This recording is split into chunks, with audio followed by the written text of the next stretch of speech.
यार इधर नहीं चलेगा, पाकिस्तान जाओ प्यार करेगा हमारा देश में তোদের নেতৃত্ব ইন্ডিয়া গেছে দাদার কাছে তোমরা পেয়ারে নির্বাচন পাকিস্তান যাও।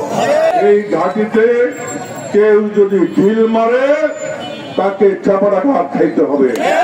যে নেত্রী জেল খেটেছেন এবং আমাদের ভারপ্রাপ্ত চেয়ারম্যান জনাব তারেক রহমান নির্বাসিত থেকে সেই শুধু লন্ডনে থেকে বিগত 17 বছর দল পরিচালনা করে আসছেন।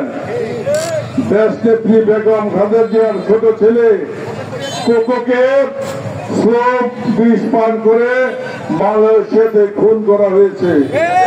তার চেয়ে বেশি নির্যাতিত আমরা আমাদের মনে থাকবে তো। আর যাতে না বলি আমি নির্যাতিত, আমারে ভোট দেন, আমারে কি দিলেন, আরো বড়টা দেন, ভাই ভুলে যান। দেশ নেত্রী বেগম খালেদা জিয়াকে চিকিৎসা দেয় নাই, তাহলে আপনি আমি তো সিলেটেছেন, জিজ্ঞেস বুঝতেছি না।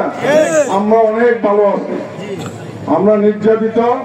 আমাদের নির্যাতনের কারণেই 5ই আগস্ট জন্ম নিয়েছিল তারেক রহমানের নির্দেশে ফ্যাসিস্ট সরকার 2024-এ 5ই আগস্ট বাংলাদেশ ছেড়ে পালাতে বাধ্য হয়েছে।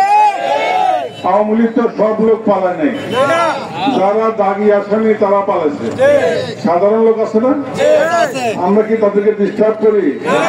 যদি নিরীহ আওয়ামী লীগ হয় আমরা ডিস্টার্ব করবো না। যদি দাগি হয়, আপনাকে অত্যাচার নির্যাতন করছে, তাকে আমরা ছাড়বো না, তাকে আমরা আইনের হাতে তুলে দেব, নিজে আইন হাতে নিব না। মনে থাকবো তো। আর যে ওই যে 47 বছর আগে 81 সালে যেই ষড়যন্ত্র শুরু হয়েছে, সেই ষড়যন্ত্র কিন্তু এখনো চলমান।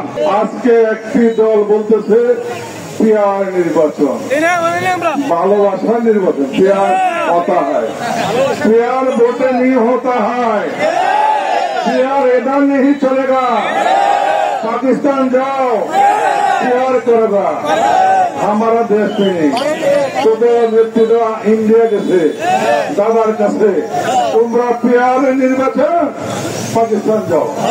বাংলাদেশ আমাদের, এই মুক্তিযুদ্ধের বাংলাদেশ, শহীদ রাষ্ট্রপতি বাংলাদেশ। এখানে কোন অপশক্তি জায়গা বা স্থান হবে না। এই মনিরগঞ্জের মাটি শহীদ রাষ্ট্রপতি জিয়াউর রহমানের ঘাঁটি। এই ঘাঁটিতে কেউ যদি ঢিল মারে তাকে চাপাটা ঘাট খাইতে হবে, কোন ধরনের ক্ষমা নাই।